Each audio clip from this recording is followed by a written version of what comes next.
Evangelio según San Mateo, el capítulo 13, trae 7 parábolas que tienen que ver con el reino de Dios. Es el momento en que Jesús empieza a hablar por parábolas. Y vamos a leer la segunda de las parábolas en el capítulo 13, versículo 24. Le refirió otra parábola diciendo: el reino de los cielos es semejante a un hombre que sembró buena semilla en su campo, pero mientras dormían los hombres, vino su enemigo y sembró cizaña entre el trigo y se fue. Y cuando salió la hierba y dio fruto, entonces apareció también la cizaña. Vinieron entonces los siervos del padre de familia y le dijeron: Señor, ¿no sembraste buena semilla en tu campo? ¿De dónde pues tiene cizaña? Él les dijo: un enemigo ha hecho esto.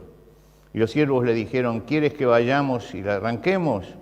Él les dijo: no sea que arranquen la cizaña, que al arrancar la cizaña arranquéis también con ella el trigo. Dejad crecer juntamente lo uno y lo otro hasta la siega, y al tiempo de la siega yo diré a los segadores: recoged primero la cizaña y atadla en manojos para quemarla, pero recoged el trigo en mi granero. Hasta aquí nada más en la lectura de la palabra de Dios. Esta es la segunda de las parábolas. No leí la primera parábola porque todos la tienen que tener presente, es la parábola del sembrador. ¿Cuántas veces hemos oído hablar de la parábola del sembrador? Y sabemos lo que el Señor dijo acerca de la semilla. Pero tienen algo en común estas dos parábolas. Tienen algo en común, pero son diferentes, a la vez en común y diferentes. Lo que tienen en común es que en las dos se habla de la buena semilla y de la siembra de la buena semilla. Y en las dos se habla de la acción de Satanás impidiendo. Tanto en la primera como en la segunda, es decir, en el que siembra y el que después tiene que cosechar, se habla de la acción de Satanás en siempre presente allí. Ahora, cuando el sembrador lleva y va a sembrar la buena semilla, siembra siempre con esperanza. La esperanza de que la semilla caiga en buena tierra y dé fruto. Y el Señor fue muy realista con los discípulos y les explicó ese día a través de la parábola que es verdad que el sembrador pone todo su empeño para que haya buen fruto, pero no siempre la semilla da fruto. Y les explica por qué. Les explica por qué.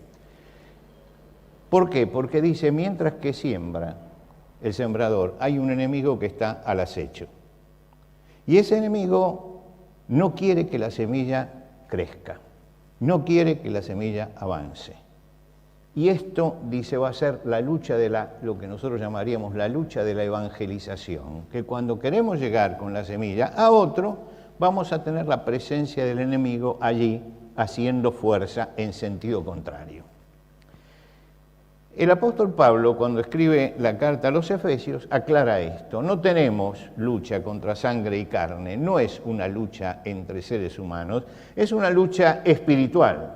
Dice, tenemos una lucha contra principados, contra potestades, contra los gobernadores de las tinieblas de este siglo, contra huestes espirituales de maldad en las regiones celestes, como diciendo, está más allá de nosotros, pero están actuando y el mal actúa.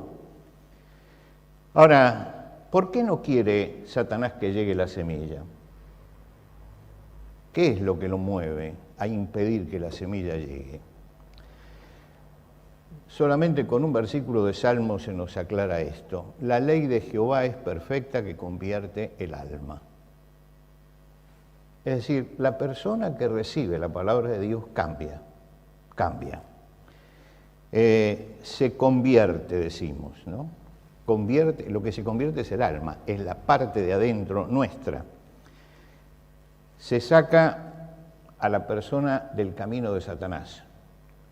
Y esa persona termina con el desenfreno en su vida, la reordena de acuerdo a lo que el Señor dice, se opone a lo que Satanás hace, sobre todo en una sociedad como esta, donde Satanás está tan presente y tan activo. El cristiano va contra la corriente, pero justamente va contra la corriente porque se convirtió a Cristo y porque tiene la buena semilla, y trabaja además para que otros se salven. Lo que quiere decir que cuando Él impide que la semilla arraigue en el corazón de una persona, lo hace porque no solamente va a perder una persona, sino que además a través de esa persona va a perder a muchos otros, y entonces en alguna forma tiene que actuar. El apóstol Pablo, cuando se convirtió al Señor, recibió esta palabra del Señor, y él lo cuenta en uno de sus discursos. Le dice que el Señor le dijo: pero levántate y ponte sobre tus pies, porque para esto he aparecido a ti, para que abras sus ojos, para que se conviertan de las tinieblas a la luz y de la potestad de Satanás a Dios. Y ahí está definido lo que es la conversión. La conversión es eso. Y él dice: yo te mando para que se conviertan, y para que cuando se conviertan salgan de las tinieblas y entren a la luz, y salgan del poder de Satanás para ponerse bajo el poder de Dios. Es decir, le está quitando poder a Satanás. Es lo que nosotros llamamos nacer de nuevo. Nacer de nuevo.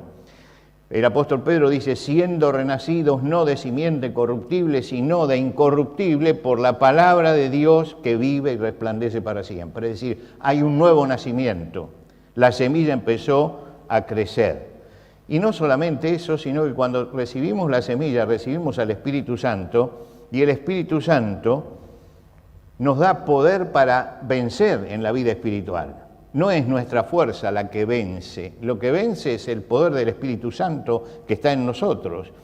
Recuerden ustedes que cuando Pablo habla de la armadura del cristiano, dice la espada del Espíritu, que es la palabra de Dios. La única forma que tengo de tener victoria es tener la espada del Espíritu, que es la palabra de Dios.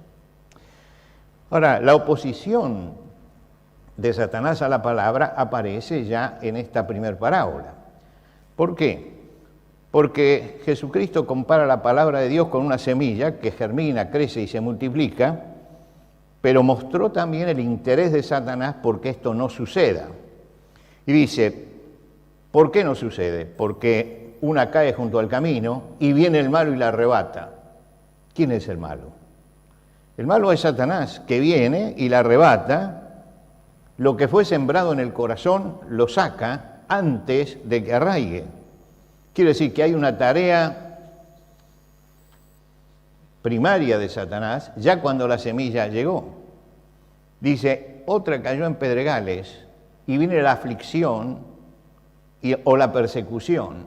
La persona a lo mejor recibe la palabra y después llega a su casa o llega a sus amigos y le cuenta esto, y empieza la aflicción porque lo tratan mal, o la persecución porque ¿cómo vas a creer esto?, ¿no? Esto aparece y dice: Satanás está persiguiendo la semilla para que no arraigue. Y en el tercero dice: cayó entre espinos. Y Jesús dice: es el afán de este siglo y el engaño de las riquezas que ahogan la palabra. Y realmente hay gente que dice: es verdad, pero hay que dedicarse a otras cosas. Estamos en una sociedad donde lo espiritual parece que no tiene lugar, y entonces empieza a actuar el afán del siglo, el engaño de las riquezas, y tengo mucho por ocuparme, por eso no puedo ocuparme de las cosas espirituales, y se ahoga la semilla. Por lo tanto, la semilla era buena, pero Satanás actuó para que no arraigue, no crezca, no fructifique, y hay una lucha permanente. Ahora, Jesús ilustró esto acerca de la siembra, cuando se siembra la semilla. Pero en la segunda parábola ya nos habla del trigo, de la semilla que germinó, de la semilla que germinó. Y cuando la semilla germinó, empezó a crecer, va a fructificar, arraigó, el reino de Dios está metido en el corazón y ya no pueden hacer nada. Satanás ha fracasado, no pudo arrebatarla a tiempo, no le dio resultado la persecución, no le dio resultado la aflicción, no le dio resultado la tentación. A pesar de todo el esfuerzo que hizo, la semilla llegó y empezó a fructificar. Y fructificó. Ahora, ¿por qué Jesús cuenta esta segunda parábola? Para decirnos que no seamos incautos y no pensemos que porque la semilla llegó al corazón, Satanás ya se desligó de esto. Y en la segunda parábola ya me habla de la acción de Satanás continuando la obra entre nosotros, en nosotros. No es solamente en la semilla que se va a sembrar, sino que cuando arraigó, él trata de destruir. ¿Y qué es lo que trata de destruir? El que siembra la buena semilla es el Hijo del Hombre. El Señor hace su obra en su iglesia y la palabra de Dios dice que Cristo amó a su iglesia y se entregó a sí mismo por ella. Quiere decir que nosotros somos la iglesia del Señor y el Señor se entregó por nosotros para formar este cuerpo que es la iglesia. Cada iglesia local es el cuerpo de Cristo en un determinado lugar. Y la iglesia de Jesucristo es un cuerpo también en su totalidad. Pero el apóstol Pablo, cuando escribe a los Corintios, dice, vosotros sois el cuerpo de Cristo. Está diciendo que cada iglesia particularmente, en el lugar donde está, es el cuerpo de Cristo. Ahora, el Señor dice, Cristo amó a su iglesia, pero el enemigo siembra la cizaña. Ahora, la cizaña es una planta, pero si ustedes buscan el diccionario de la Real Academia, ustedes van a descubrir que la primera acepción es que es una planta de determinadas características, y la segunda es la persona insidiosa que trata de destruir. Y nosotros tenemos y usamos a veces la palabra cizañero, que es el que siembra cizaña, ¿no? El que siembra cizaña, el que trata de producir la división. Por lo tanto, enfrentamos continuamente a Satanás cuando evangelizamos y durante toda nuestra vida. ¿Por qué? Porque él tiene sus agentes mezclados, la cizaña es eso, agentes mezclados dentro de la iglesia para destruirla. Tenemos que reconocer al enemigo. Cuando los hombres se levantaron, miraron y dicen, yo no lo sé porque no tengo experiencia en esto, pero dicen que cuando surge la planta de cizaña es muy similar a la de trigo. Y hay que ser muy agudo para verla, para diferenciarla. Y algunos miraron y dijeron, no, pero acá el enemigo sembró cizaña. Ahora, esto no era extraño. Los romanos tenían una ley que castigaban al que sembraba cizaña en un trigal. ¿Por qué?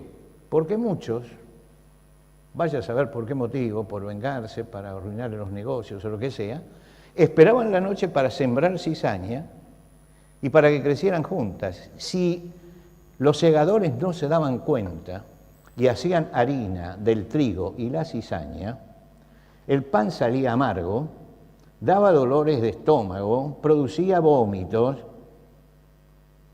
y doblemente perdía la cosecha y perdía también el prestigio.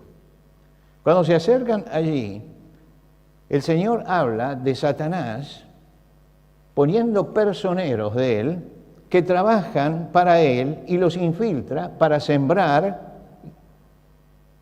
la cizaña en medio del trigo. ¿Por qué lo hace? Porque Satanás sabe que ha perdido la batalla, pero quiere destruir el reino de Dios, quiere paralizar el crecimiento, quiere perturbar al pueblo de Dios y entonces incide sobre la iglesia para hacer esto. Nosotros a veces nos extrañamos, pero puede pasar esto. Es que a Jesús le pasó. A Jesús le pasó. Usted lee el Evangelio y lee los 12. Cada vez que usted lee los 12, está Pedro, está Juan, está Jacobo y está Judas también. Quiere decir que entre los 12 está Judas. Lea el Nuevo Testamento pensando esto que le digo hoy, que cada vez que dice los 12, está incluyendo a Judas. Dice, y los 12 salieron a predicar y vieron las maravillas de Dios. Y ahí estaba Judas también. Y los 12 hicieron milagros, y ahí estaba Judas también. Y no había ninguna diferencia entre ellos, ninguna diferencia. Pero hay un momento impreciso, tal vez al comienzo, tal vez en la mitad del ministerio, en que Satanás empezó a trabajar en el corazón de Judas, empezó a meterle ideas raras a Judas, Y a pesar de que era un discípulo más, que trabajaba como los demás, que predicaba como los demás, que no se diferenciaba, se transformó en un personero de Satanás dentro del grupo de discípulos. Dentro del grupo. Y hay un detalle muy importante. Cuando Jesús narra la parábola, ¿qué dice? ¿Cuándo siembra la cizaña? Mientras dormían, es decir, en la oscuridad, mientras que estaba todo oscuro, cuando nadie lo veía, sembraba esto. ¿Cuándo hace Judas la obra? Un día tuvo que ir y conversar con el sumo sacerdote y conversar y arreglar el precio y todo. Eso lo hizo ocultamente. Nadie lo podía ver y nadie lo vio. Es notable, no se podía llegar hasta el sumo sacerdote, ni llegar hasta el Sanedrín, ni llegar hasta eso tan fácilmente. Pero él logró hacer esto, lo hizo a oscuras. La obra satánica nunca es frontal, nunca es frontal. La obra satánica nunca es franca, siempre se maneja en la sombra. No podemos esperar frontalidad y franqueza de Satanás. No podemos esperar sinceridad y verdad de Satanás. No se puede esperar eso. Siempre se maneja en la mentira, siempre se maneja en la sombra, siempre se maneja en la hipocresía. Siempre se maneja así. Estábamos comiendo, éramos unas 10 personas, estábamos comiendo, almorzando juntos, porque estábamos haciendo un trabajo juntos. Y recuerdo que una de las personas, empezó a hablar mal de otra persona que no estaba allí. Y yo aguanté hasta la segunda frase. Y cuando dijo la segunda frase, le dije, perdón, estás hablando de un siervo de Dios que no está presente. Si vos tenés que decir eso, lo llamamos y se lo decís a él ahí. Se hizo un silencio que se arruinó el almuerzo ese día. Se arruinó. Y yo me di cuenta que había arruinado el almuerzo. Pero después vinieron algunos aparte y me decían, qué bueno, ¿no? Qué bueno. ¿Por qué? Porque no permitimos que Satanás sembrara cizaña. Con la persona esta seguimos trabajando durante mucho tiempo. Jamás volvió a hablar de esto. ¿Por qué? Porque si yo no soy frontal, está trabajando Satanás. Si yo no voy directamente, está trabajando Satanás. Y Satanás es el que está trabajando, es un maestro de la hipocresía. No se olviden que cuando hablamos de los fariseos, hablamos de gente que está dominada por Satanás. Eran maestros de hipocresía. Usted llegaba y creía que veía en el culto que se hacía en Jerusalén y creía que el fariseo era el hombre más espiritual de todos. Y era justamente el hipócrita que estaba mostrando una espiritualidad que no tenía. La infiltración esta es permanente, es permanente. El apóstol Pablo escribe a los Corintios y les dice, ¿por qué estos son falsos apóstoles, obreros fraudulentos que se disfrazan como apóstoles de Cristo? Y no es de maravilla, porque el mismo Satanás se disfraza de ángel de luz. Nosotros tenemos una idea muy equivocada que nos legó la Edad Media. Usted lea toda la Biblia, nunca va a ver a Satanás que fuera rojo, que tiene cuernos, que va de continente y que tiene cola. Nunca aparece eso. Nunca. Pero nos legaron esa figura de Satanás. ¿Y la metió quién? Y en la Edad Media se les antojó dibujarla así y ya todos pensamos que es así. Por lo tanto, qué susto está Satanás. Y la palabra de Dios me dice, no, es ángel de luz. Cuando se presenta no lo vas a reconocer ni por el tridente, ni por el cuerno, ni por la cola, ni por el rojo. Se va a presentar como un ángel de luz. Y a veces nosotros somos tan ingenuos que creemos realmente todas estas cosas. En la iglesia apostólica, recién nacida, había infiltrados y no era una lucha frontal, y es lo que dice el apóstol Pablo, se disfrazan como maestros de justicia. Se disfrazan, es decir, utilizan un disfraz. ¿Y cómo se reconoce?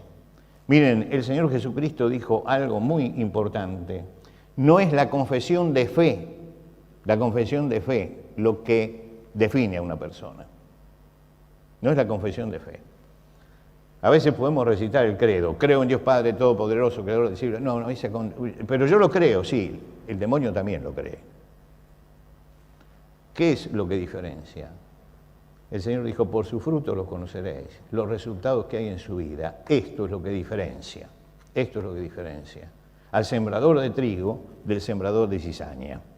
Los resultados en la vida, los resultados en la obra que hace. Pablo le dice a Timoteo, futuro pastor de una iglesia y sucesor de Pablo en el trabajo, les dice, pero el fundamento de Dios está firme teniendo este sello.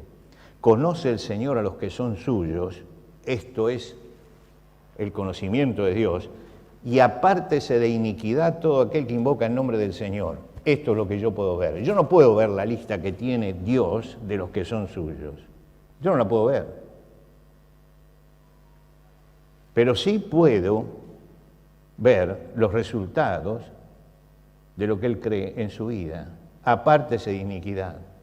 Apártese de iniquidad, ¿qué quiere decir? Que el cristiano tropieza, todos tropezamos, y a veces nos caemos. Esta es la verdad. Tropezamos y nos caemos, pero nos levantamos y volvemos al camino. Volvemos al camino. ¿Por qué? Porque hemos sido salvos por el Señor y sabemos que nos tenemos que apartar de iniquidad. Entonces, uno recuerda, por ejemplo, a David.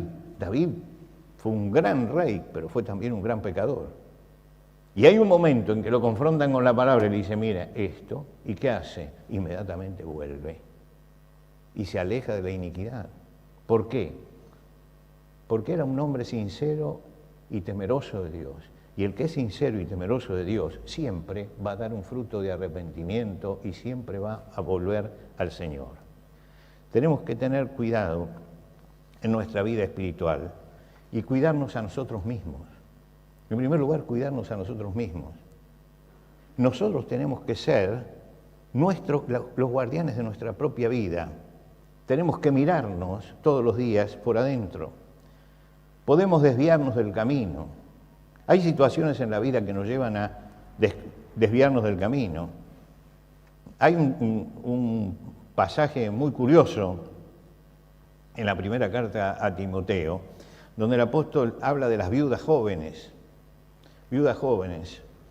y dice, yo pido que las viudas jóvenes se casen. Dice, y no den al adversario ninguna ocasión de maledicencia, porque ya algunas se han apartado en pos de Satanás. ¿Qué pasaba? Ustedes saben que la mujer no se entendía en aquel momento liberación femenina, entonces estaba bajo la tutela del padre. Y cuando llegaba el casamiento, la entregaba, la ponía bajo la tutela del marido. Quiere decir que la mujer estaba en esa situación. Ahora de repente enviudaba. Y ahora ya no tenía ni al padre ni al marido. Y ahí empezaba a manejarse de cualquier forma. Y dice, miren, hagan que las viudas se casen, porque muchas de ellas se han alejado. ¿Por qué? Se han apartado en pos de Satanás. Existía el peligro. Y siempre existe ese peligro. Cuando no resistimos a Satanás, él avanza sobre nosotros. Someteos pues a Dios, resistid al diablo y huirá de vosotros.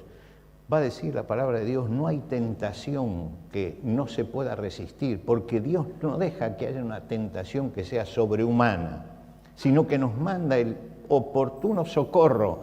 Por lo tanto, yo tengo que cuidar mi vida de no inclinarme delante de Satanás y resistir los embates de él, resistir las tentaciones. Y no demos lugar a que Satanás ocupe algo de nuestro corazón. Airaos, pero no pequéis. No se ponga el sol sobre vuestro enojo, ni deis lugar al diablo. Busca un resquicio.